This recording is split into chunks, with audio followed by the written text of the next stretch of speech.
Okay, so we'll start. This is the August 15th meeting of the Zoning Subcommittee of the Planning Board. Are there any announcements? Minutes. We have minutes from 2 meetings ago, I think. Yes, the July 18th minutes. Any comments on the minutes? Any motion? To approve. Okay. All in favor? Okay, that's a unanimous vote. I should mention this meeting is being recorded for later broadcast on Amherst Media. Thanks, Bruce, for taking the minutes tonight, or at least at the start. First item on the agenda is election of officers. We've been functioning for a few meetings in sort of an interim capacity, and I'd like to formalize it. I guess I'd also like to discuss the taking of minutes. That's sort of a big deal. So the offices that we've traditionally had on the zoning subcommittee are chair and clerk or minute taker, whatever. And in the previous incarnation of the zoning subcommittee, the members who were not serving as the chair rotated minutes taking responsibilities. And you know, I'd encourage the other members or whoever is not the chair to continue doing that. But I understand that some people are resistant to the idea, so maybe we need to come up with another idea. So I'd like to take suggestions if possible, and is there anyone who's interested in serving as the chair? I'll nominate Mr. Crowner. I'll second. Okay. So, by acclamation. By acclamation, I guess I'll accept. And is there anyone willing to be permanent minute taker, or do you want to put off a discussion or have a discussion? I'd like to know. I'd like to resolve it so we don't have this discussion every time. Sure. May I recommend that you finish with the slate of officers and then proceed to the, take it in pieces. Let's vote on chair, right? Is that Sorry? vote on chair? Yeah, or you could actually nominate a slate. Chair, vice chair, clerk. Clerk does not automatically become a minute taker. Clerk is in the line of succession. Speaker of the House. If the president and the vice president are taken out, then. Go ahead. As you know, we can't discuss this ahead of time, so we didn't come in with a slate. But right. So I don't know if Mr. Carson is willing to be the vice chair of the committee, but I would so nominate, sort of recognizing your experience on the subcommittee, to, if you would accept to have you be on the slate with Mr. Crowner for filling in his absence. I was actually going to nominate either you or Steve for that, but if you would be comfortable with that, one of you. You decline? I would be willing to be the clerk. You would be willing to be the clerk? The clerk, yes. And you would prefer that? I would prefer that. Yeah. And then I nominate you as clerk on the slate. Thank you. Okay. Are we done? Well, I would nominate Mr. Schreiber as the vice, and my reason is that this particular fall I'm going to be traveling more than I usually do because of my partner's sabbatical schedule, and so I think it would be really not a good time to serve as an officer of the committee. So for that reason, I would decline at this point. Okay. Mr. Schreiber, would you? With that nomination speech, how could I resist? Okay. And because I think you'd be the best person for the job. Okay, is there any further discussion? All in favor of the slate nominated? Okay, unanimous. So I guess I'm not clear whether Bruce is volunteering to do the minutes or whether we're having that discussion or not now or next time or what. But we should have it at some point and finalize it. Why don't we at least start it? And maybe have to postpone. And if I could, Mr. Chair, I was the one who sort of raised a resistance last time, and it's somewhat my own resistance because I've spent so many years professionally taking minutes for committees. I had kind of promised myself well before even being on the planning board, that if I was going to do volunteer work, it wasn't going to involve taking minutes. But that's not to say I'm sort of above doing minutes, but I know the amount of time, both in the meeting and after that commitment is, and given that this is a major subcommittee of a major board in town, I'm wondering if we don't currently have staff resources to do minutes, if we might want to make a request to the town manager for some budgetary authority to bring somebody in to do this, because I know, like at the last meeting, or even at this meeting, if I were taking minutes, it would be very hard for me to participate in the discussion, and I spent a lot of time preparing for the discussion, so it's not, that's where I was coming from last time, and so I don't have the ultimate solution. Any other comment? So I would contribute that I understand, and I agree that it's a lot of work. And part of the reason that we rotated it was so that you wouldn't always be the one and you would have a chance. But I agree that while you're doing it, it's hard to participate. And that there is after meeting work that is like another meeting. On the other hand, I've other town committees that I've been on have included a member of the committee, a citizen, taking minutes. So it's not unprecedented, obviously. Go ahead. Well, something else we discussed is, could the minutes be much less specific? How specific do they really need to be? Yeah, I don't think they need to be quite as specific as you've been doing them. I have making them pretty specific. I think the state law requires that we have a sense of what was discussed at the meeting, and then any major decisions. Okay. But we don't actually need a blow-by-blow account. Okay.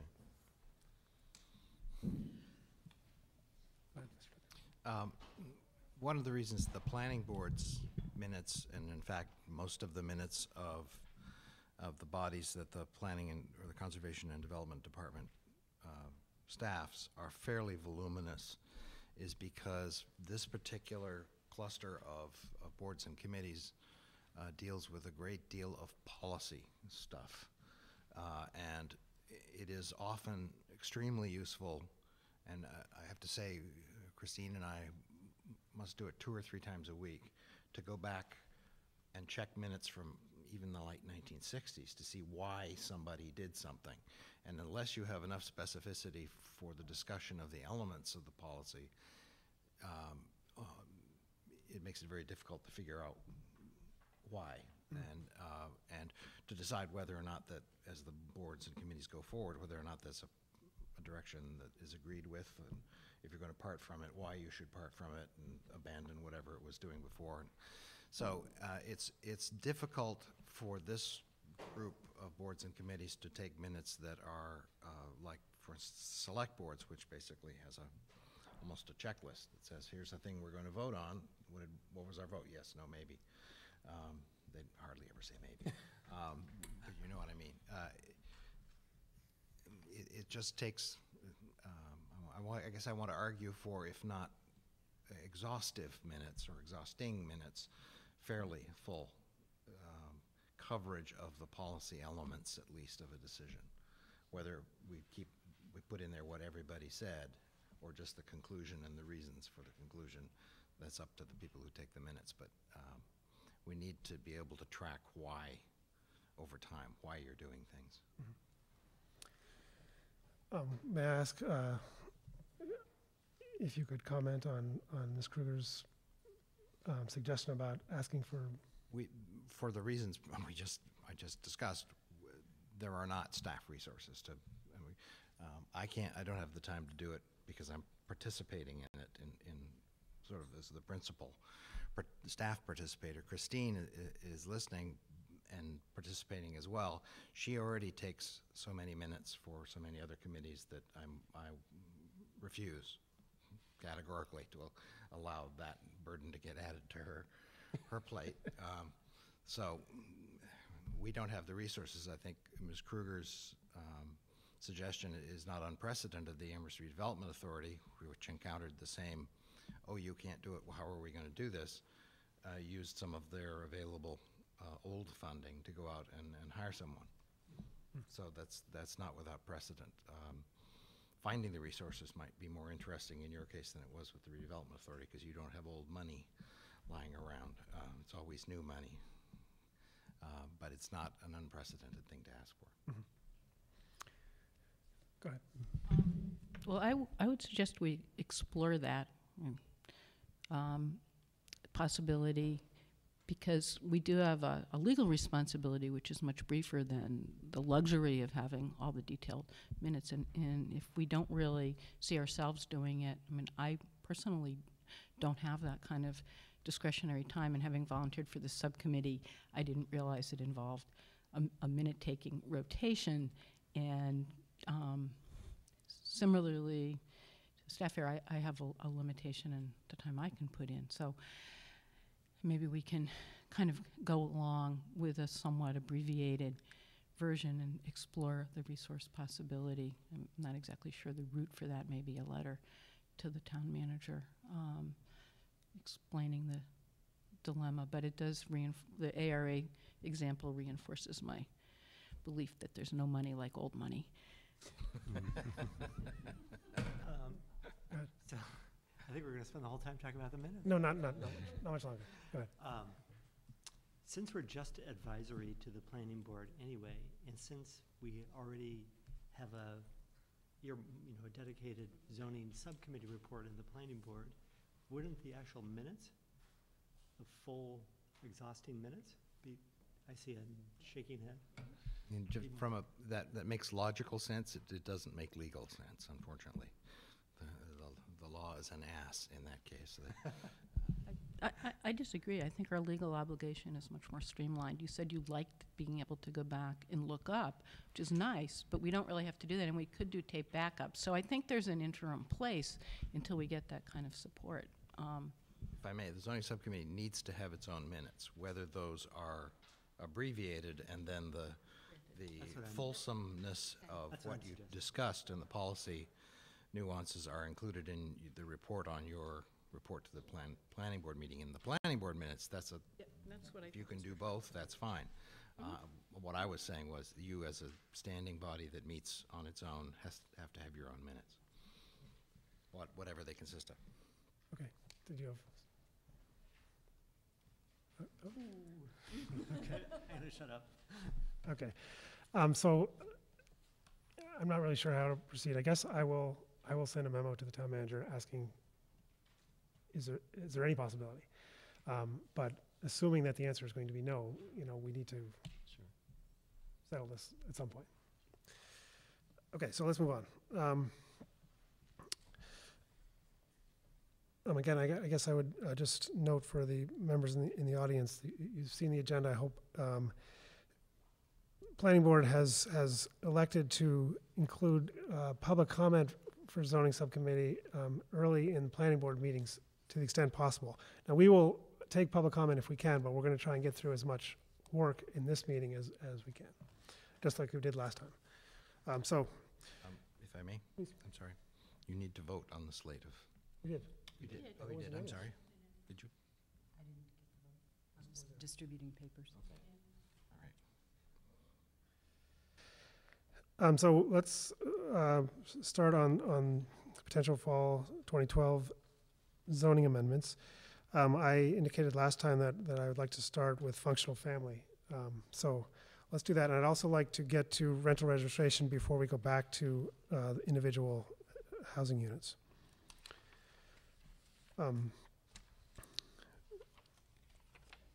Does anyone want to begin? Sure, Mr. Tucker. In your packet, in the order in which it occurred in the agenda, is the functional family, the draft functional family definition, which has actually been around or being worked on for about 2 years, actually. And added to that now is a summary of similar definitions from university communities across the country that have been using this approach to broaden the base of family definitions so that they don't get caught in a situation where, in an attempt on the one hand to try and get a handle on the regulation of households composed entirely of unrelated academically related folks. They don't create discriminations against either aggregations of those folks who want to live together, who are acting as a functional family, or anybody else in the process. So as you can see there, if you read through these, there are about as many different versions of this, although there are some common denominators, as there are communities. I strongly suspect that perfection has been achieved in none of them. But this gives you some sense of what their purpose is and the role that these definitions play. And the reason for having a family definition is because that's how we're discriminating between one family dwellings, two family dwellings, and so on. We need to know what a family is in order to understand how they're divided up. Is that people's understanding? If we are regulating on the basis of relation versus unrelation, yeah, then, and because the terminology, the historical terminology has been family, I have to tell you that 2 years ago when this came up as the whole question of foreign related came up as a petition article, we were drafting language that took family as a term out of this entirely and just used the term household. But it is a durable and commonly understood, if often misunderstood, term, and so we are continuing to use it as we proceed with an attempt to redefine this. I would note that it's entirely possible to do the same thing, use the term household rather than family, if that better meets the need. Okay. Any comment from the zoning subcommittee? Bruce? This would be important, wouldn't it, if we use the class 1 and class 2? Because this would help define the functional family for class 1, I would assume, so, yeah. Okay. So it kind of works with the other one in tandem, I would assume. Right, so in other words, if we're going to have different classes, we need to understand what a functional family is, right? Right. I think for me, the important thing about working on the functional family issue, and I think I appreciate the effort that's gone into this, is that the foreign related person bylaws is very limited, and yet I think politically it's a reality that we're going to be living with for a while, because I think it's seen as the only sort of protection barrier around certain kinds of households that are problematic. Yet currently our foreign related person bylaws is so limited that it excludes, not deliberately, but excludes many of the alternative intentional types of groupings that we now see in the 21st century that are more and more common. So I think it's worth the effort, and I was very pleased to see that Mr. Tucker was able to get us the sort of background, because I was able to go through and kind of find some terminology that I thought could help me work on the draft that's in front of us and make it work better for me, because I had some resistance to some of the drafting, just because it's in process and it's not perfect yet. And so when we're ready, I had some kind of tweaking or some suggestions, but I think it's essential to improve our foreign related person bylaw as it now stands. Mm-hmm. Mr. Schreiber, did you? I'm sorry, I just... So I guess I also appreciated the comparison to other attempts elsewhere, and I particularly liked the Ann Arbor definition. That I guess because it says what the draft that we have. Which page are you on? Just find it first. Page 5 in the middle. Okay, thanks. Yes. The draft that we have is, I mean, it's clear that we're dancing around students, trying to define it so that we can be as inclusive as possible, but not a certain class. So the Ann Arbor definition explicitly says functional family shall not include any group of students or other individuals where the common living arrangement or the basis for the establishment of housekeeping is temporary. I like that it's direct and it's clear. However, the rest of the definition, I guess, is kind of vague, and so this draft that we have is it's more specific in how you go about proving that you're a functional family. And that, I guess that also has some appeal to me. So I'm not really sure where I want to go, but I do sort of want to recognize that the reason we're doing this is that we're trying to limit the number of temporary or transient groupings. So, go ahead. Did you want to? Oh, I'm sorry. I just wanted to, Connie and I have been having conversations about this and other issues for some time, and one of the things that surfaced in that conversation is that under Massachusetts law, or rather Massachusetts case law, lawsuits over what does language in law mean, we have been advised by town council generally to avoid explicitly mentioning any class of people in zoning language. The Ann Arbor language very explicitly says group of students, which in fact there was some discussion recently. Boston changed its regulations around rentals and who can occupy dwelling units and so forth, again in response to housing around its numerous universities and colleges, and ran into legal trouble for that reason. So that's the reason for the dance. We seem to be although we will explore with town council whether or not we can get more explicit, that we seem to be obliged to dance in order to have this be effective. Yeah, no, I wouldn't want to discriminate against students, but the fact that it's a temporary situation, that's what strikes me as interesting. I was just going to say that if you would strike out group of students and just say individuals where the common living arrangement or basis is temporary, would that be sufficient? If I may, I think it would be sufficient in terms of the legality of the language, and now we get into the fun part, Yeah. which is how do you enforce this? What is temporary? How do you also? determine what that is? Which is part of the reason for all of the listings in the draft language that you have.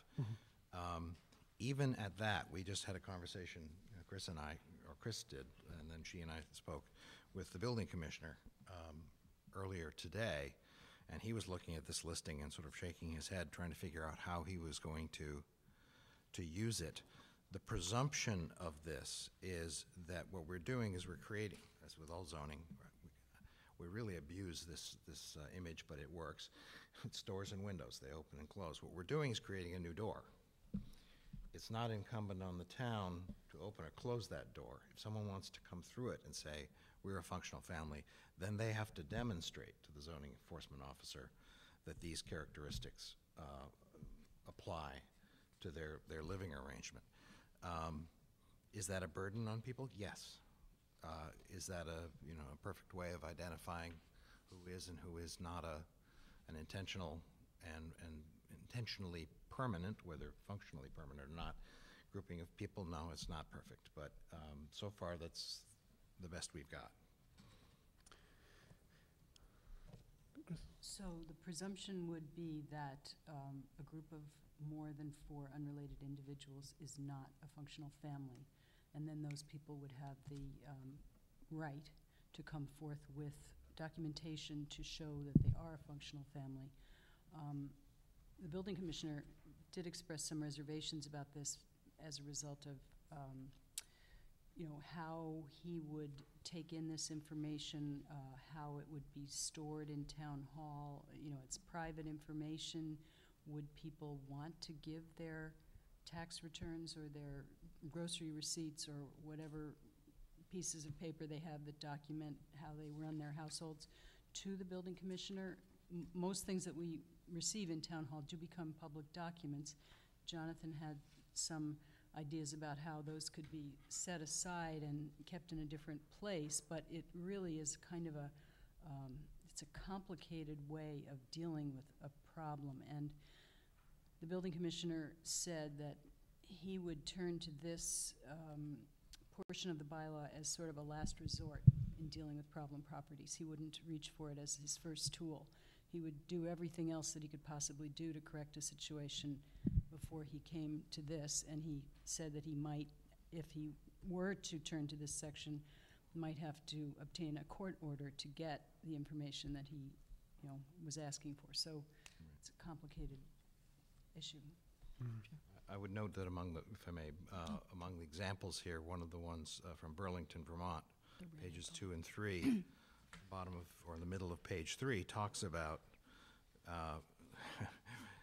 lists, Red in envelope? fact, the red envelope, yes. red the envelope. mechanism by which privacy is achieved in. I thought that was a Burlington is- Valentine, the yeah, red that's envelope. right. That's right. It's a heart-shaped envelope.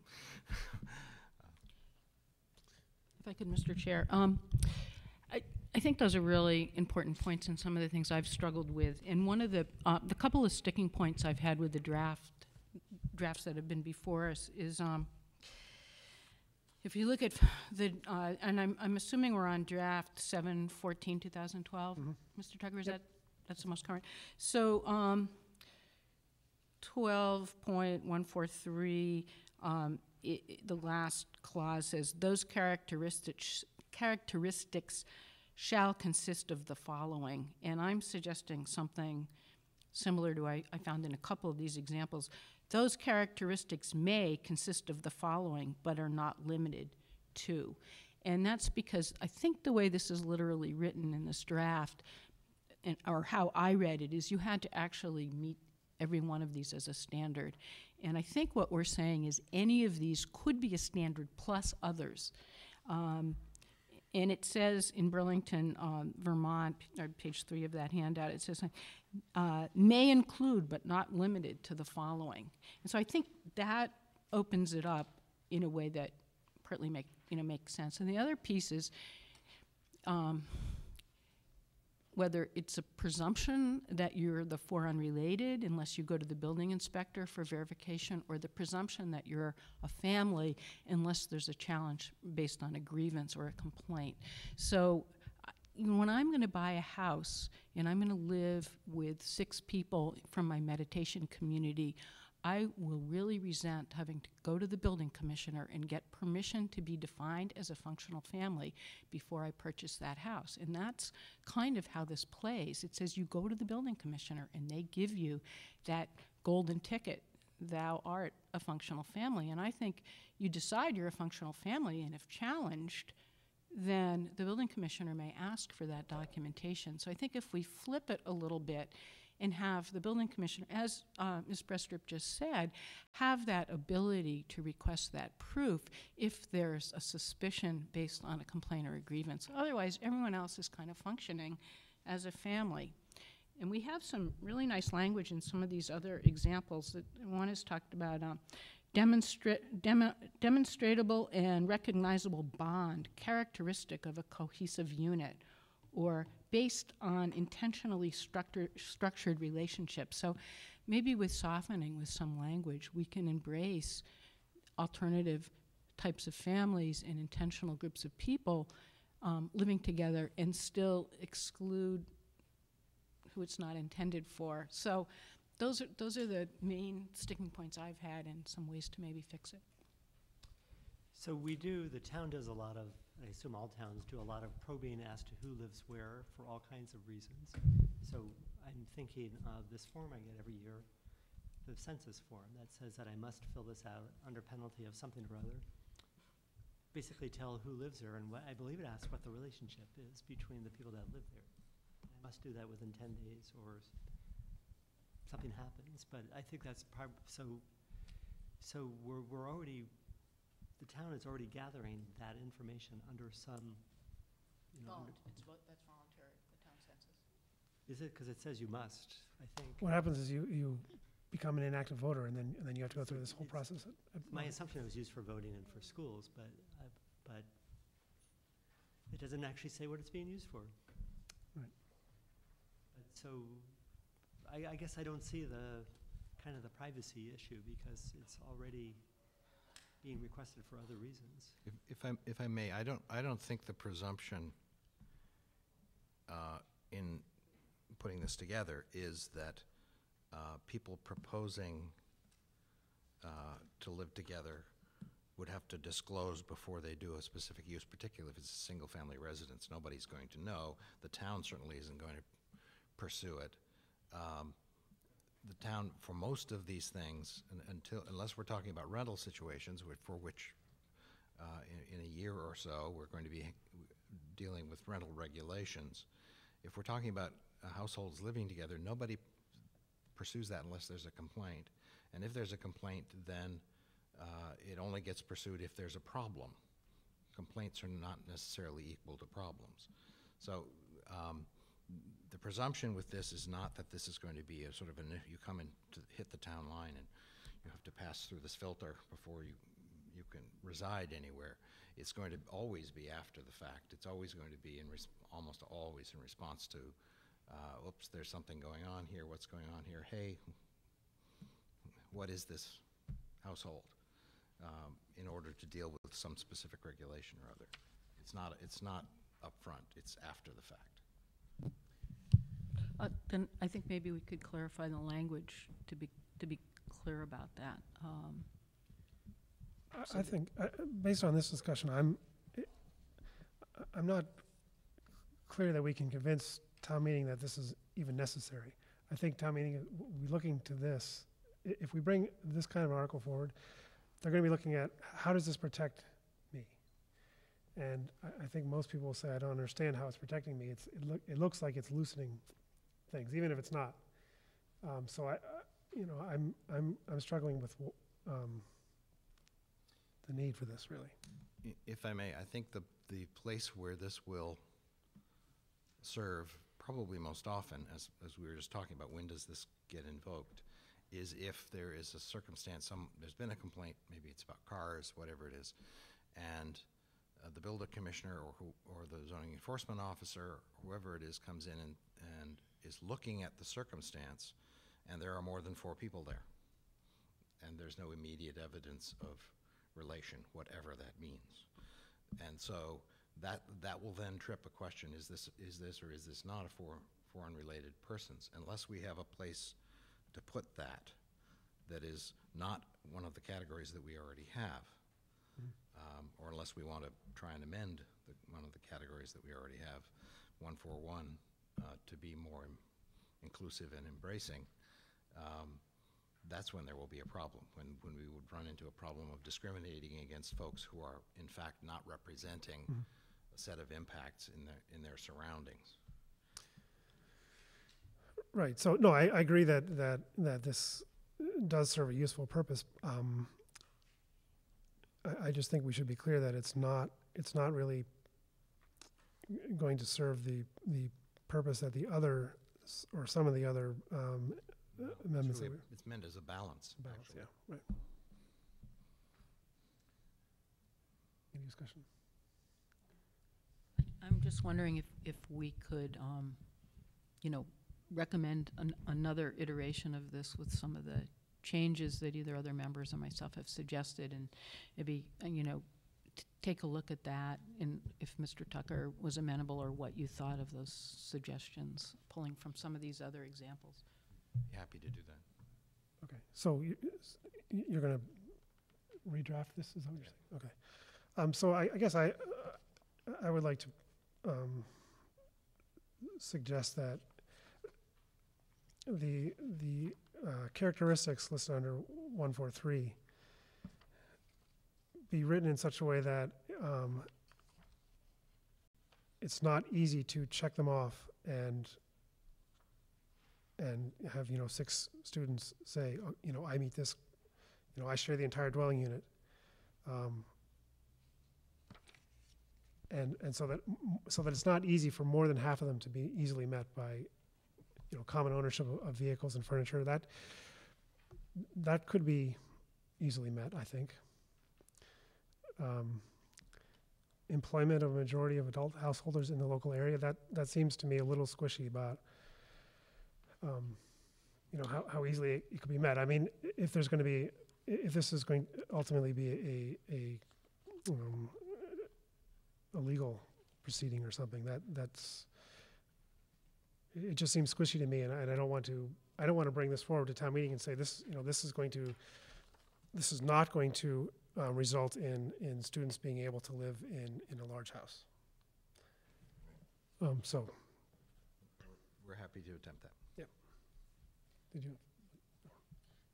Mr. Crowner, I totally appreciate that perspective, because that's kind of the impetus for some of this, but I really want to sort of pushback from a household that might have been caught under this, and it's not total comfort that, you know, this is progressive Amherst, and of course the building inspector wouldn't take advantage of this. And so I had written up some examples that don't meet the unrelated, but aren't about students.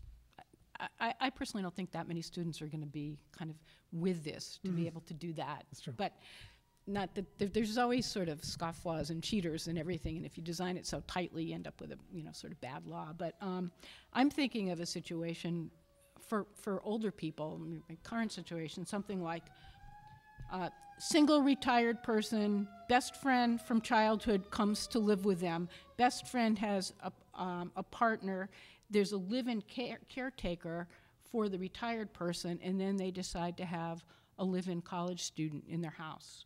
And they, there's one kitchen in the house.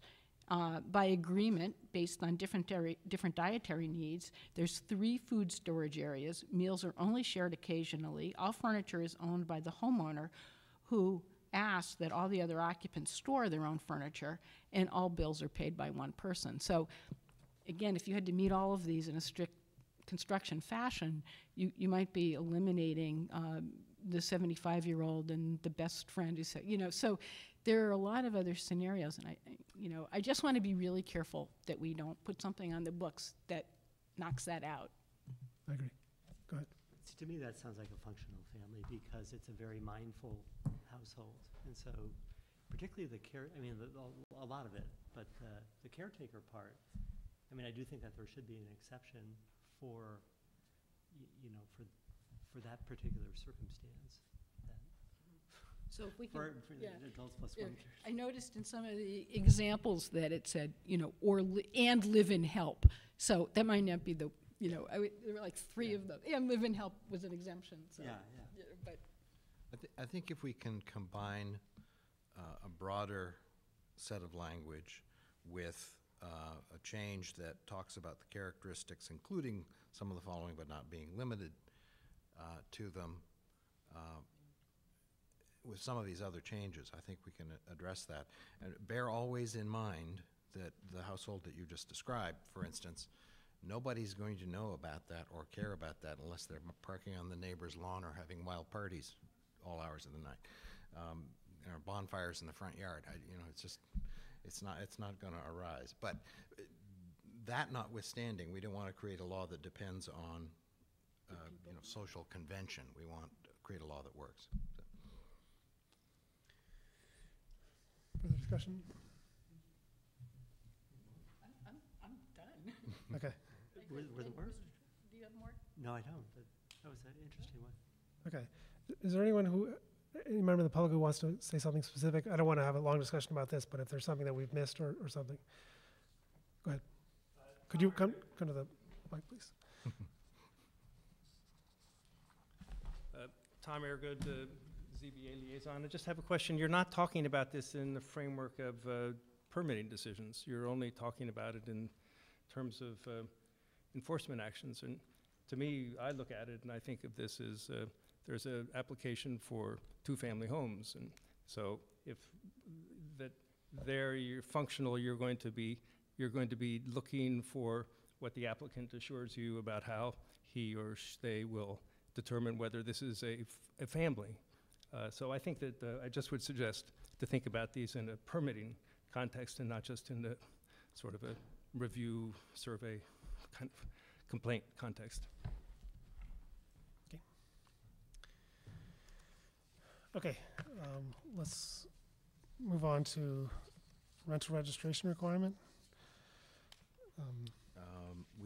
The draft that's on your desks and the one that's on the table over here with the red changes does what we discussed last time. It inserts the requirement that all rental units be registered with the town in whatever manner of regulation we have for accomplishing that. At the beginning of the residential uses category, even before we get into the specific use categories, and then for every use category that we are amending, we are adding it in that language, and what this amendment does is add it to all of the other places where the residential use can result in rental units, and therefore we need to remind people at that point, if that's what they're trying to do, that they need to register those units. It's a comprehensive sweep. Okay, discussion? Oh, go ahead. I just had a question about the phrase approved under this section. So that means that a single-family house that goes from being a single family to a rental, unless this is combined with the requirement that it have a permit attached to it, this would not cover it. Do you know what I'm trying to say? A single-family house saying- goes to a rental. Currently, there's no requirement that that use Receive a have permit. a permit. So, Correct. you know, this wouldn't apply to it unless that other section of the bylaw were approved. We could have different language at the beginning of the heading than we have in the individual sections. We could have language to the effect of all rental dwelling units created under this section, which is the general section, which would accomplish the same thing. I almost want to just drop the phrase approved under this section or approved under any section, just say all rental Shall be. units shall be registered. That's the intent of our system, isn't it? Mr. Carson?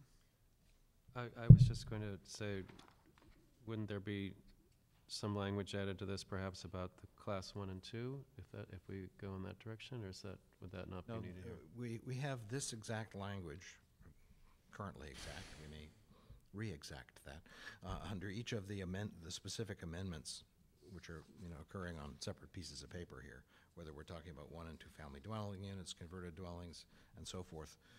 That's in those sections. What this amendment does, which is a separate action, is it adds it to the entire category of residential uses in the use chart, and then it inserts it in every other use category where rental units can occur, but where we are not making other amendments to those categories. So it's sort of just adding it everywhere.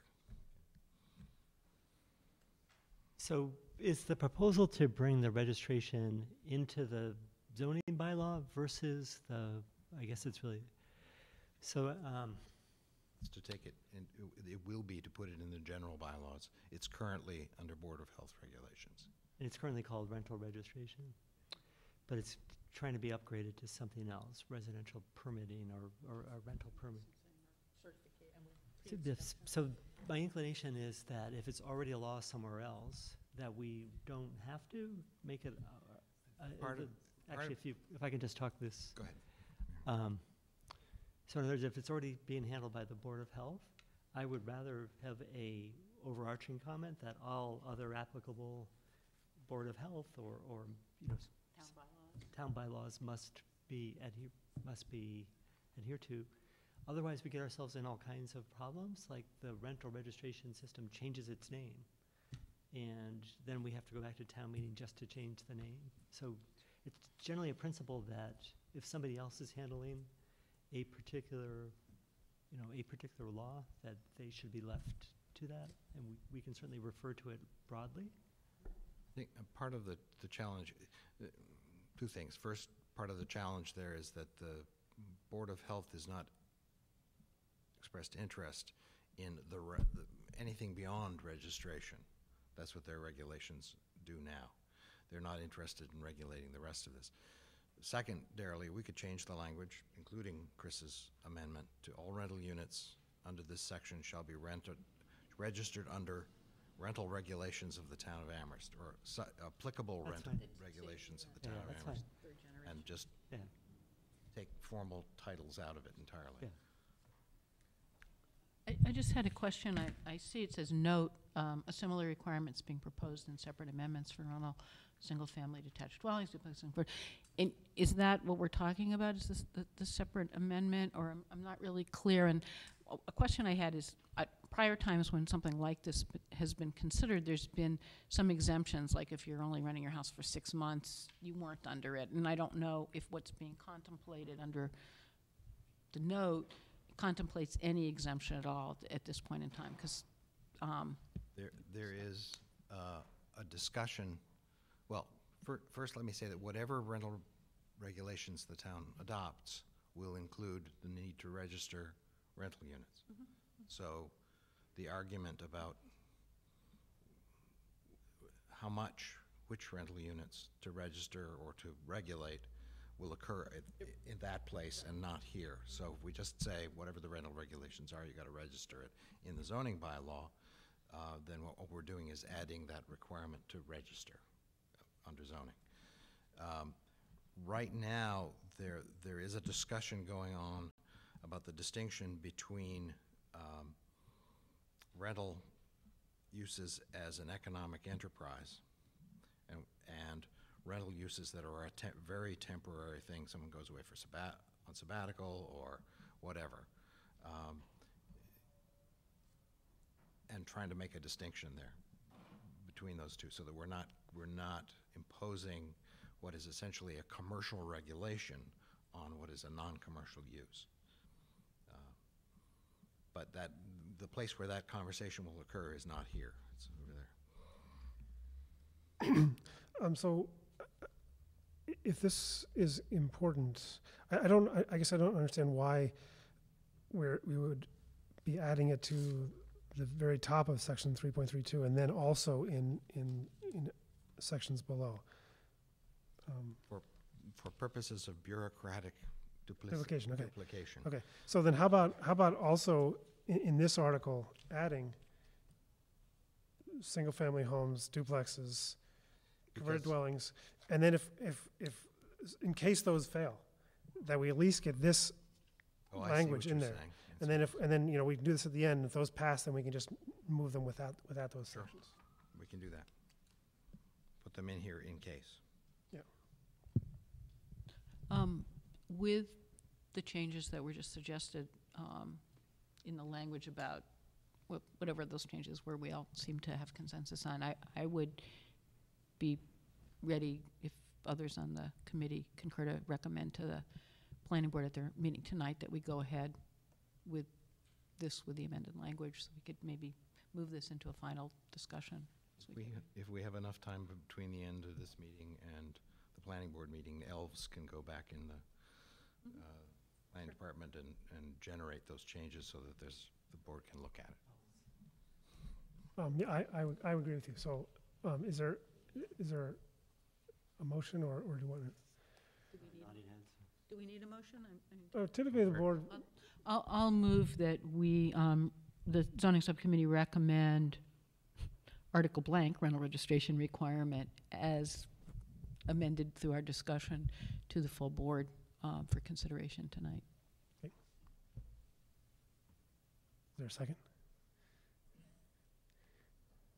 A second. Further discussion?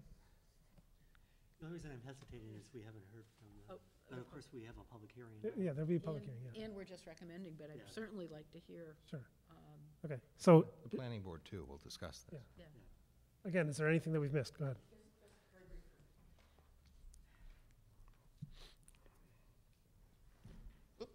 Maureen Adams, Precinct 10. I just wanted to note that I know that the Safe and Healthy Neighborhoods is going forward with registration, kind of blanket registration, to try to get the databases enhanced. I also note that registration is not enforceable. So what happens if you don't register? There's nothing yet that can be taken away because there's nothing that's been given. So I really prefer your suggestion, if I may, that registration is already a kind of a health and safety issue. That's the kind of strong shoulders that they're standing on right now to try to get blanket registration across the town as much as people are willing to, and that the really, from my view, sharp distinction is going to be when we come to a permitting system. Because a permit can be removed, and I'm really looking for something that is enforceable rather than something that is so broadly based that it earns the cynicism of the citizenry by virtue of being unenforceable, and then we try to come up with something that is really enforceable, and we've already put a lot of energy into this. So that's really my concern with this. My vitality goes with the permit system whenever we can get that going. Thank you. The difficulty with enforcing the current registration system is twofold. One, there have been until recently, no resources to do that enforcement. And two, the enforcing or the violation is $10. So it has, no more ice cream sandwiches for you tomorrow. As opposed to, if this is adopted by the fall town meeting, it will now become a violation of the zoning bylaw to do this, and every day that someone is in violation is a $100 fine. Now, it's no easier once you try and get the creaking machinery of enforcement going to enforce this than it would be to enforce the other if you were trying to. But this has sharper teeth, larger and sharper teeth. So just this change, in the absence of any other rental regulation through the general bylaws or anything else, creates the foundation you were talking about, a stronger foundation than exists currently. Could you read the amended language? All rental units shall be registered under the applicable rental regulations of the town of Amherst and operated in conformance with those and any related regulations. Registrations shall be renewed as necessary and kept current at all times. So regulations could mean permitting, if it comes to that. Would that? If, as is extremely likely, the general bylaws regulations that are developed will require permits in order to operate a rental use in Amherst, yes. Could I ask ask Ms. Adams if that makes a little bit of a difference in her thinking, and then I can share a little of my thinking. Right. So for myself, I think I've expressed this before, but I'm a very strong advocate of a more vigorous rental inspection certification system. Not going to be in place yet, but I think this is, in a way, a precursor. It puts us on record as supporting that direction, and this would go to town meeting. So it's, I think, also part of an information education procedure, so they kind of know what's coming, and it is broad enough with the amended language to cover what hopefully will come in the future. So I think it's a statement from our board that this is where we're going, and for that reason, I support this amendment to the bylaw. Okay. Okay, so any further discussion? All in favor of recommending this? Oh, I'm sorry. Would it make sense to say registration and permitting shall be renewed as necessary? Since the permitting system is the piece of this that hasn't yet been created, and that would be addressed under the rental regulations, it would be whatever that is, and includes that. That would be ahead of the curve. We don't have the permitting yet. And if it exists, it will be created under the rental regulations, and these will address that. Right now, the rental regulations we have are the rental registration system of the Board of Health, and that's it. We don't have a permitting system. Unless we decided to, and again, scope here, to make it, or to cause it to refer to permits, land use permits issued for residential uses that involve rental uses. I think it's the simpler the better, frankly. Presumably, a registration would be a prerequisite to a permit. Say that again? A registration would be a prerequisite to a permit. You couldn't get a permit unless you registered. You couldn't get a rental permit unless you registered your rental property. So, so it doesn't say that that the permit shall be renewed, but you must renew the registration. And if you don't renew the registration, you're not going to get your permit renewed, presumably. But what this was envisioned to do, or to be really, is sort of an improved intake process. Every time a new use occurs here that involves either changes to existing rental units or new rental units, they get pulled into the system because they're required to be. And then, if they haven't done that, you've created a zoning violation and you have another enforcement tool.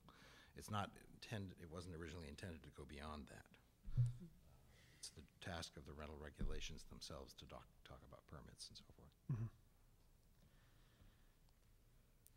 Okay, are you satisfied with that, or? I'm not sure. I still would feel more comfortable if something was said about permitting. Okay. Even if it says the permitting that is developed following this or something, just to give some suggestion that this is coming. If I may, you can't create, what we're doing is we're creating new law, and you can't create a law that refers to a thing that hasn't happened yet. You know, the law can only speak to what it's trying to do now. So I think, again, I believe that the phrase, the applicable rental regulations of the town of Amherst, covers the entire waterfront there. When that system, whatever it is, comes into being, whatever it contains, this will refer to it.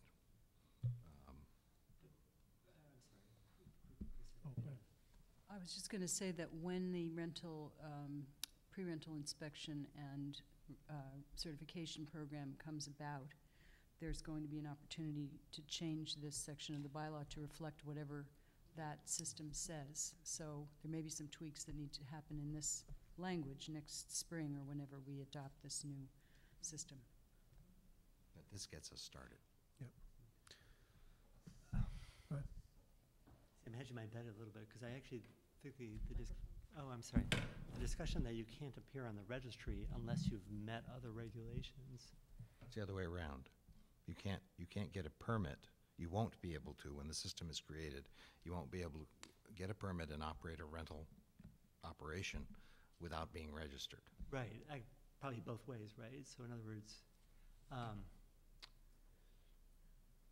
you know, however you think is best, but I really see your point about being explicit about, you know, the registry or the permitting, because all of a sudden regulation becomes too fuzzy. But Do you want to withdraw your motion and maybe come back to this next time or something? Could I modify my motion to say that we would share this conversation with the planning board and get further input where we supported it and where our sticking points were, and then get more input. Okay. Is my seconder amenable to change of motion? All right, thank you. So let's try and get back to one and/or two dwelling units. If I may, I would point out to you that there are now two sets of alternatives for the 1 and 2 family dwellings, converted dwellings, and now additionally supplemental apartments and subdividable dwellings. And Ms. Kruger has submitted and is on the table a set of comments, a set of proposed draft amendments to the supplemental apartment section, which we had not previously been proposing to amend, and then a revised concept for how to permit single families, 2-family, subdividable and converted, which is one overall arching category with 2 separate uses under it, and converted dwellings. This is fairly recent, and we were going back and forth today trying to figure out how we can describe these two in relationship to each other. The current proposal that came forward from staff includes dividing the single-family detached dwelling category into 2, Class 1 and Class 2, with Class 2 being the sort of the rental enterprise use, and owner occupancy being a threshold. And the proposal last time around, when the subcommittee talked about this, would change the permitting requirement in the general residence and village center residence district from site plan review approval, or excuse me, from a special permit. I'm sorry, stop entirely, start over again. Class 2 does not currently exist. What it would do is propose that in all residential districts except for the fraternity residence district, it would be by special permit, the Class 2 single family. Except that in the RG and RVC, it would be special permit by the planning board as opposed to special permit by the zoning board of appeals. The proposal from Ms. Kruger is to not make changes to the single family detached dwelling, and she describes her reasoning for that in the memo that is attached. And in terms of moving on to duplexes, or do you want to talk about single families first? Yeah, let's do it one at a time. Yes, that makes sense. Did you want to follow up? I just to give a little background after the couple of discussions we've had here and with the full board, I wanted to try to, I guess what I was struck with at our last planning board meeting, and I'm a little confused what happened at zoning subcommittee and planning board, but forgive me. And Mr. Tucker said, well, if someone doesn't have the square footage for this and they can come in for this other kind of permit. And I started thinking about consistency for two-family homes, and this may be a little clunky, and I don't know how to do crossouts in Excel and whatever, but I was trying to look at least conceptually, what if the permitting for all owner-occupied two families was the same? And that you had the same permitting track for any kind of two-family, and that included supplemental, converted, possibly subdividable dwellings, although I don't care so much about those because that part of the bylaw is never used.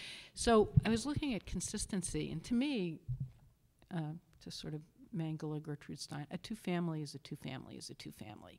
And I think part of it is historic. Our bylaw has a couple of different ways to create a second unit. And to me, the land use impacts are pretty much the same for those, and yet we treat them differently, and we have different sets of rules, and there's different assumptions with the different routes of how you create a converted dwelling versus an accessible dwelling unit, which we call supplemental apartment.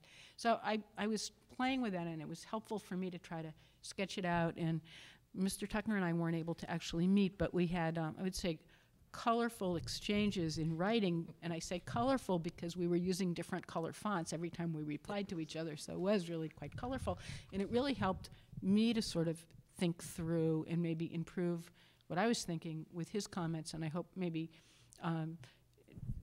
sharpened his pencil a little because I saw some changes in the draft, so that it was really productive. So just almost like taking a step back and saying, what are we really trying to do when we permit an owner-occupied two-unit dwelling versus when we permit an investor-owned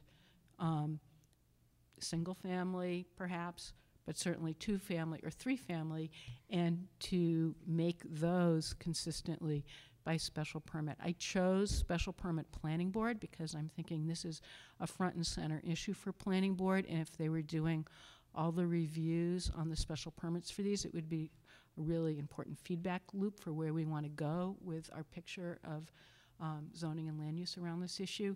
It could be zoning board of appeals. I don't, if that becomes a battleground, I don't know that it's worth, staking a flag in the ground, but I started with special permit planning board. That was my thinking. And then I think I expressed in my memo that I have a really hard time with the regulation of the single-family homes, especially as drafted, where it says you can only rent out your single-family home to not more than two unrelated people, which is a different standard than currently. Currently, I can rent my house out. It's part of my personal household economy to up to 4 unrelated persons, just like an apartment owner can. And I really, truly have a problem with the proposal as drafted. And I think we're making a change across the whole town for a problem in certain neighborhoods, an acute problem, but I'm not sure that the single-family change is really going to change that problem very much. So I'm reluctant to give up my rights as an owner for that. So I tried to get it in writing. It might have been clunky. So, so you're referring to if a class 1 single-family dwelling is created, that would not be, you wouldn't be allowed to rent that to more than 2 people, you're saying? That's the problem. So Unless the other alternative is functional family, and at the point I wrote this, I was not content with functional family, and I don't know that what if it's not a functional family, and I have 4 really great 45-year-olds who I want to rent to who aren't related, who aren't a functional family, then I'm stuck, and I'm not willing to give up that economic right.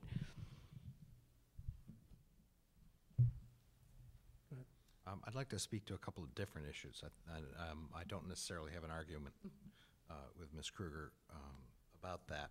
I'm just trying to figure out where we split the diamond here. And I think we're still struggling with that. Part of what would happen here is, she has proposed to amend the supplemental apartment land use, which we currently had not proposed to include. And there are basically 2 new things being added by this, by an attempt to look at this in a comprehensive, responsibly comprehensive fashion.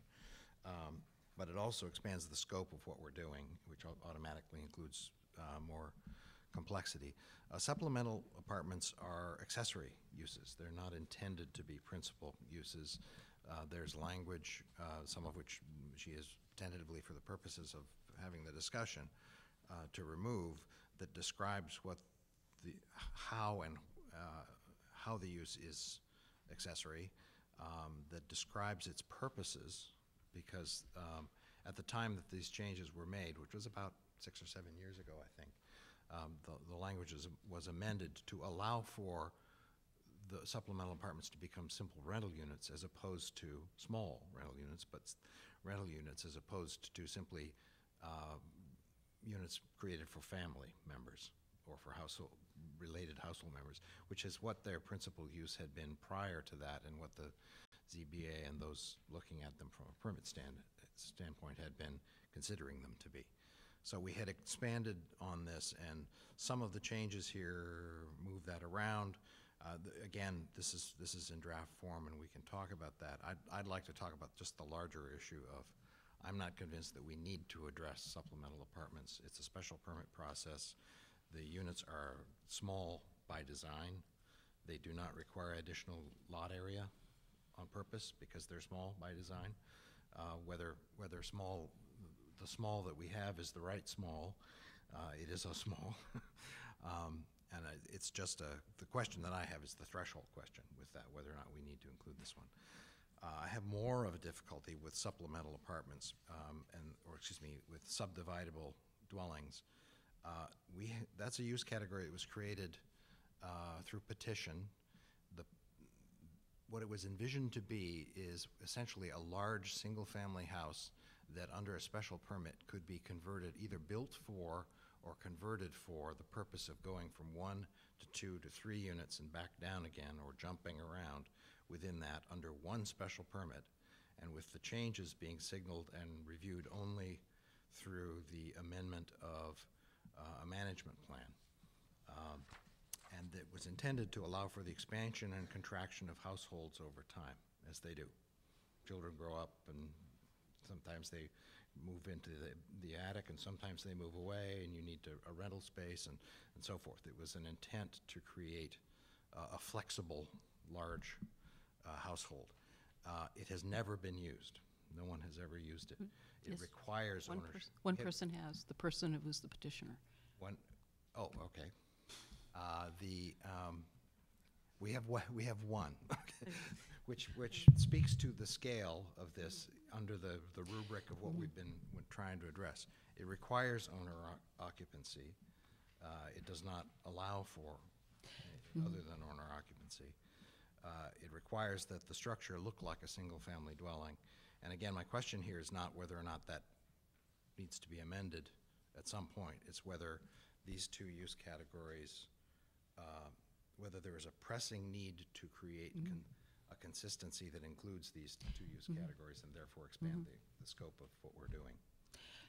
If I might, my thinking is, what I was trying to do is look across all the residential use categories in the use chart and just say, what would it look like if every 2-unit owner-occupied situation was treated the same? So I wasn't particularly invested in supplemental changes, trying to broaden converted dwellings. I just wanted to see what it looked like with the assumption that that was a by right use for an owner-occupant to have a second unit and have it be permitted as such, and then move all of the other investor-owned properties into some type of special permit. And in giving up the by right use for some of the investor-owner situations, we were being clear and consistent across what an owner-occupant could do. And so I looked at all of them. It's not that there's a compelling reason to change subdividable dwellings. My argument was consistency for owner-occupied 2 families. So I looked at all of them, but definitely we can talk about not doing that right now. It doesn't make sense, whatever. So can I just ask, were you envisioning that a supplemental apartment would be, how would you envision, or who would you envision regulating the supplemental apartment? Well, if the supplemental apartment is supplemental to an owner-occupied unit, then that is a by right use. And if it's there's an 800, in my proposal, there's an 800 square foot limit, but I allow that to be waived. And what I'm thinking of is not just in the town of Amherst, but quite often an older person has a large home. They build a unit in the back, the side, within, okay? They move into that, air conditioning, granite counters, and then they have one of their no longer dependent, but sort of dependent children and their kids move into the big house. And the way our supplemental apartment bylaw is written right now, it's somewhat limited. So I think we're not contemplating the full range of the way people really use their houses. And, Amherst has the highest median sales price of all of the towns in Hampshire and Hampden County. One of the ways some of us are able to stay in town is that we maximize the use of our residents, either for rental property or to include a unit for our family in some ways. So I'm just trying to recognize that and make it more possible. And I thought there was some inflexibility in the supplemental apartment. And in fact, really, I don't know how come we call it. How come we call it supplemental? Because in the rest of the world, it's called accessory dwelling unit. And today I went and looked up some information online about accessory dwelling units, and I've seen this a while ago, but I hadn't looked at it in a bit. And I only made 10 copies, but I'd like to pass it out to you folks. And just from the state Smart Growth Toolkit, it's online, and it gives what I've copied is the intro part and then a model bylaw. And the model bylaw is really interesting because it has some discussion points. It says you can do this or you can do that, and there's nothing that says an accessory dwelling unit has to be small or smaller or different. So the accessory, the bigger unit might be what's rented out, and the smaller unit might be where the owner lives so that they can stay in their house in some way that's economically feasible. So I was looking at that alternative, and I'm assuming that if the owner lives in one of the units, the other use is accessory by definition, and it's really not so much about what it looks like or size. And I think we've been arguing that a supplemental apartment has to have these certain characteristics, and I'm not sure it really does. So I'm just trying to open that up.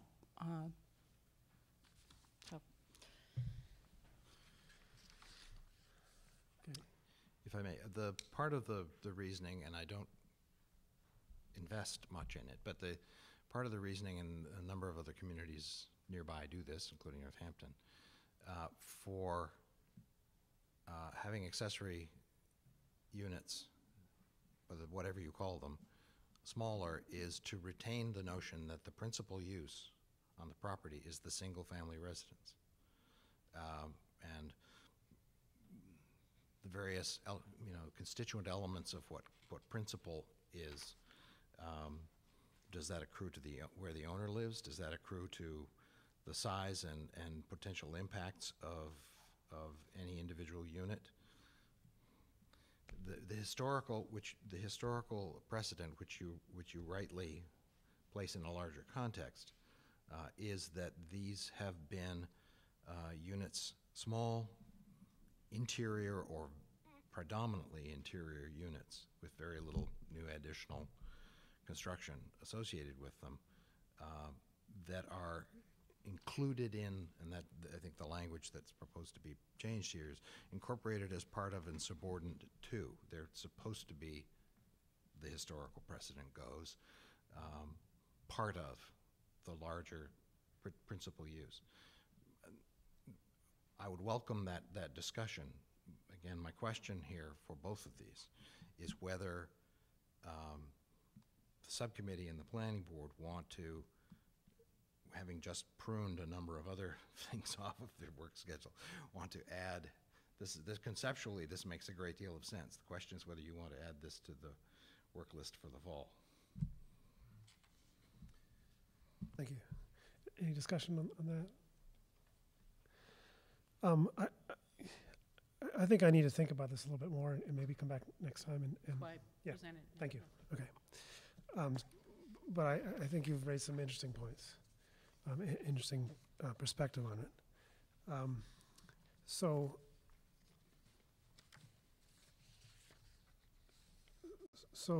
getting back to the specific question of a single-family home and the possibility of regulating it differently, whether it's owner-occupied or not. We don't need to make a decision on that now, but at some point we do need to make a decision about whether we're going to do that or not. Or whether we're going to propose an article that splits them or not. Go ahead. I've got a crazy question about how we even define owner-occupied. But let's pretend the LLC owns a house, and one of the officers in the LLC lives in the house. Is that owner-occupied? Oh, good question. An owner. That's why the phrase in the bylaw is often plural. Owner, apostrophe S. Yeah. Or parenthesis, with an S in parentheses. I think that's assuming a functional family. Yeah. But Should we have a category There you for go. functional LLC? She's in a nursing home, I live in it, one Yeah. owner.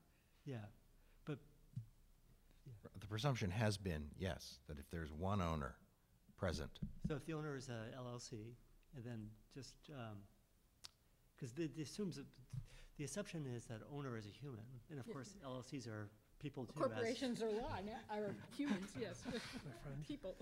we can address that in the definitions if you want to. We discriminate against them. If I may, one other category that now that you've raised that,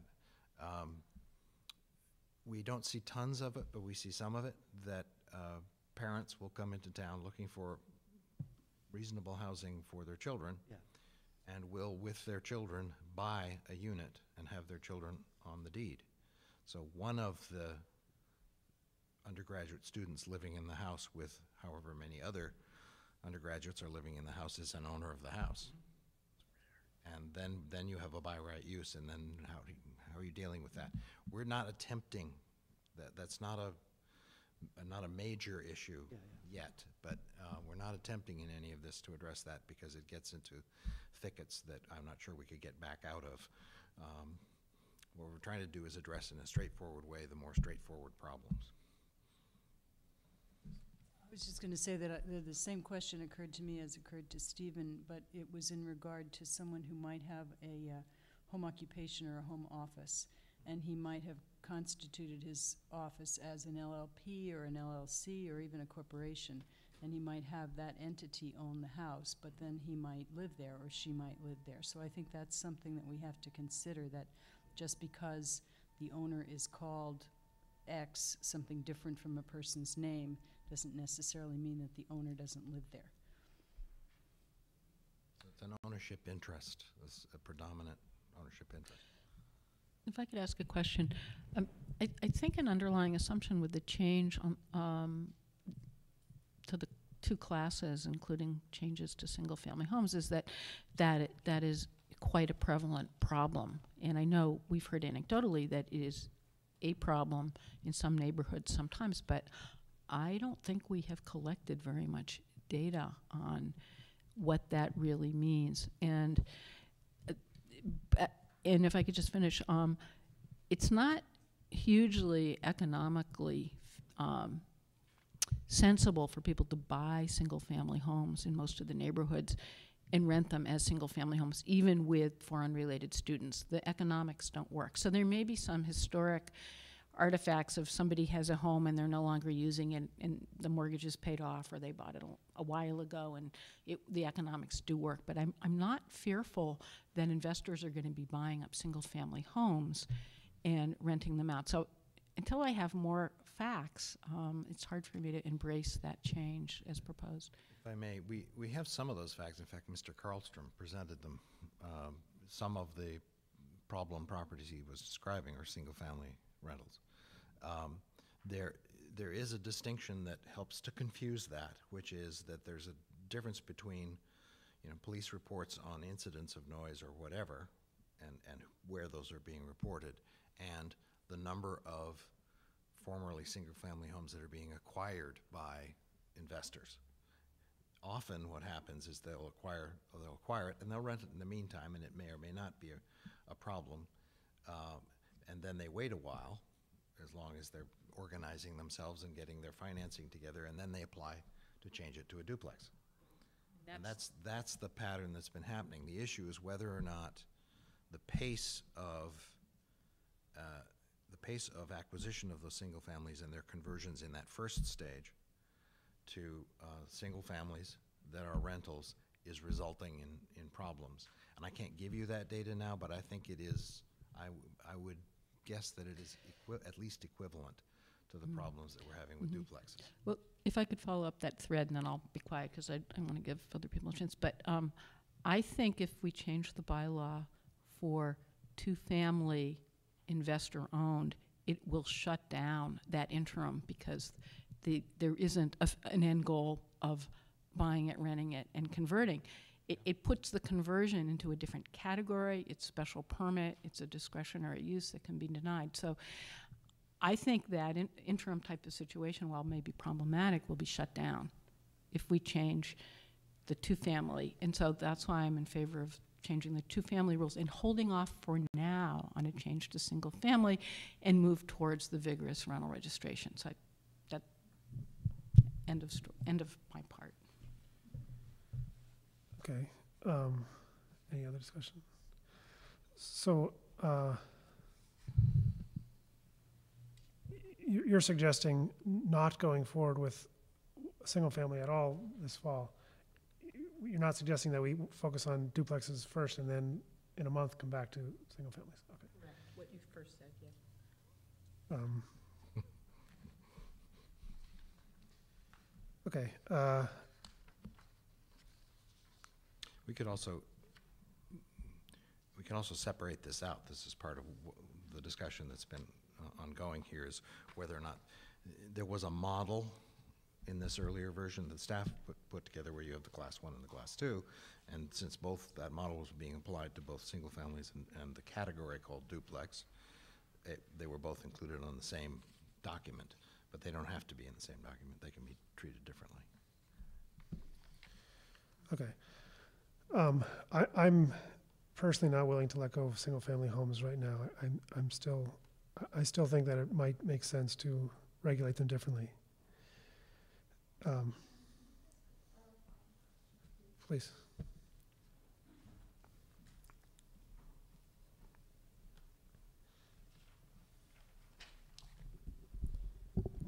I'm not going to pretend I followed all this.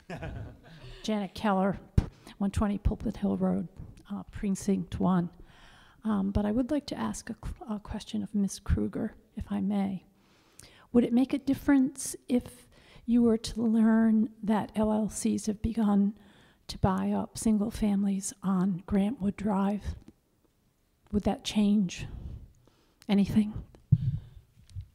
would you like me to? Please, yeah, if you want. I think having a better collection of that information townwide would give us a better look, but I think my point was, I think that dynamic would change if the rules for permitting two families change. So that was my presumption, and to move in stages. So for this fall, we move on changing the creation of a second unit, because that's what I heard people felt most strongly about. Not that the other might not be a problem, but I think that may help solve that other problem. And I just don't feel like we have enough information, and I think it's a really huge change. And I think it's a lot of political baggage as well. Can I ask, do you have information that LLCs are in fact buying single-family homes on Grantwood Drive? Yes. Well, they have been for some years, actually. And the change that we're proposing, I'm not sure would address that, because I think that's probably an RN neighborhood, which already requires a special permit to go to a two-family. And the changes that we're proposing have to do with RG and RBC. Well, the changes for, if I may, for Class 2 single-family detached dwelling, which does not exist yet as a category, is, the single-family as a rental would be a special permit, and that does not currently. That would require a permit where no permit is now required. But it would not address the question of acquisition of single-family residences. We've put that question, someone asked a question about moratoria on the acquisition of single-family homes as residential, as rental units. And we've put that question to Town Council and are awaiting a response. I was addressing Ms. Kruger's comment, which was that if you made it special permit across the board for two-family houses, then that would stop the acquisition of single families with the expectation that they could be turned into two families. But my comment was that probably on Grantwood Drive, the requirement is already that it's a special permit by the Zoning Board of Appeals to turn it into a two-family. So that change wouldn't stop the situation on Grantwood Drive. It might stop it elsewhere. Ms. Carroll, could I follow up, or maybe if other people know, are you aware whether there is a problem with rentals on Grantwood Drive or similar neighborhoods? We haven't gotten that far. There has been. And in fact, not only on Grantwood Drive, elsewhere. Yeah. In a number of places. Thank But you. we might assume that a rigorous rental inspection system may take care of that. So again, Yeah. layering on regulation after regulation, not sure if it'll get to the problem when we're about to make a really big change is part of my reluctance. Thank you. Okay, thanks. Okay, please. I just have two, Maureen Adams, Precinct 10. I just have two brief comments about the Class 2 duplex. The first is the reason I had written to the board about the special permit rather than the SPP for the planning board was because having gone to those meetings for the special permit, the language that they use, which is out of 1038, spoke much more to the characteristics of a neighborhood than the current design review standards that were being used.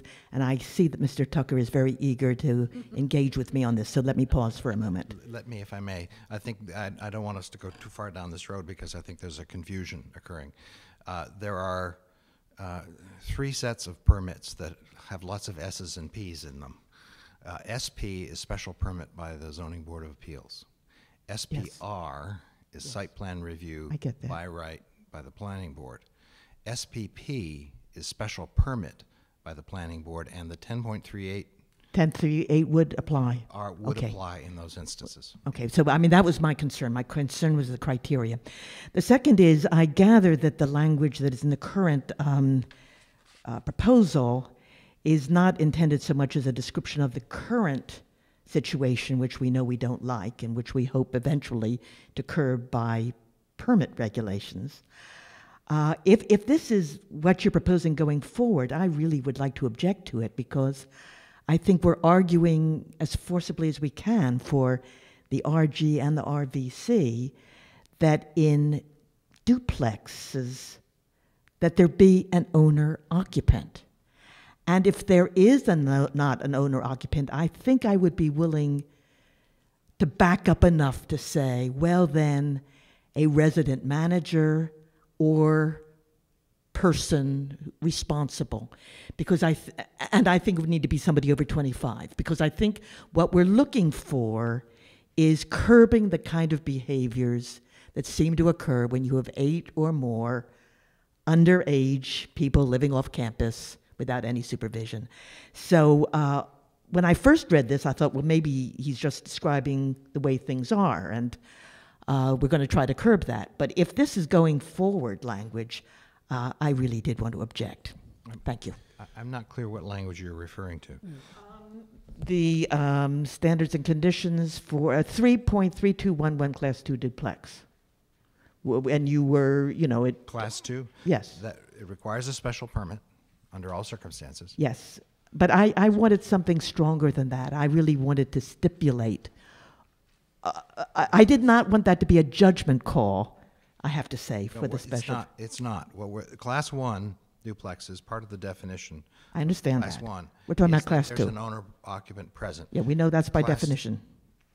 Class 2 presumes that an owner is not present. Well, then I guess we would argue a single-class system then. Yes. I'm sorry if I may. I think really what you're saying, that the special permit granting authority will require the presence of an on-site resident manager as opposed to. Oh, thank you. Instead of may, that Instead could of do may. it. Yes. Right, yeah, that's, Shall. Yeah. Shall, yes. right. Actually, we haven't started Thank you, discussing sorry. Yeah. duplexes, so this, we haven't passed any judgments. Right, sure. It's like waiting to. So, did you have something? I'll wait till we get to that, because it was. Okay. So, You have 20 minutes to get to that. I don't think know, we're gonna go all the way to we 5 need today. a So, Pizza come. I think, so Ms. Kruger has suggested that we drop single-family homes, and it's presented, I think, a good argument for it, but I'm not ready, I'm personally not ready to draw consideration of that, but I think it does make sense to work on the duplexes, talk through that, see what we think about that before making a decision on whether we want to also continue on single-family homes. So that would be my proposal for the committee. Any discussion? Is that okay? So I guess it's 6:38. There's a few more things. Go ahead. Let me just run very quickly through the converted dwelling. We've Okay. discussed, and I commend to your further review Ms. Kruger's proposal on converted dwellings in terms of creating a consistent way of dealing with two-family owner-occupant and two-family non-owner-occupant dwellings, regardless of the residential use category across the board. But what's being proposed under the previous staff draft are a couple of semi-minor changes. One of them is small in number but large in potential impact. The first one is that in the RG and RVC districts only, what we have seen is that conversion of single-family residences owned by an academic institution have consistently so far been done in a highly responsible manner. You have an owner, an institutional owner who's present as a manager of the property, very quickly available. And we thought it made sense to continue to have that particular kind of conversion by right through site plan review rather than special permit. Whether it, for 2 to 4 unit dwellings. For 5 and 6 unit conversions, I think we would go to special permit. It doesn't say that, but that's the implication, regardless of the ownership. That's put out there for your consideration and discussion. The larger question here, at least as perceived by us, is under condition 9. There's a discussion paper that goes into this. I'm not going to go into it in great detail that accompanies this, but we're proposing to take the threshold of a minimum of 500 square feet for an outbuilding, for the conversion of an outbuilding into a dwelling unit, and bring that down to 350 square feet for several reasons, as discussed in the discussion paper. The building code minimums, the sanitary code minimums, it falls within those. We have shrinking household demographics, and we have a national movement to try and create more sustainable housing that is smaller. We actually believe at this point, or anytime soon, that this is going to be a niche market. It's not going to be a major thing. It defines, because of the size being as small as it is, it defines the number of occupants, period. The building code and health code come into play whether or not you say they do. You cannot put more than a certain number of people in structures of a certain size, and that's it under state law. So it has its own controls, and it has potential positive benefits, and we added that for your consideration. So that's mostly for your digestion prior to your next meeting. We also included as per the last discussion, we have pruned the lodging or boarding house amendment. We have taken out amendments to the principal use category itself in the bylaw, and instead simply added what is now missing, which is a definition of that use category, based on both the principles of state law and the predominance of characteristics as listed in definitions of this statewide and elsewhere. That summary is attached, and at the end of that summary there is a listing of common characteristics of lodging or boarding houses, which we believe we have included in a reasonably coherent fashion in the new definition. So that's where it stands. Additionally, just because we're going to be thorough here, there is yet another version of the DEP surface water supply protection amendment.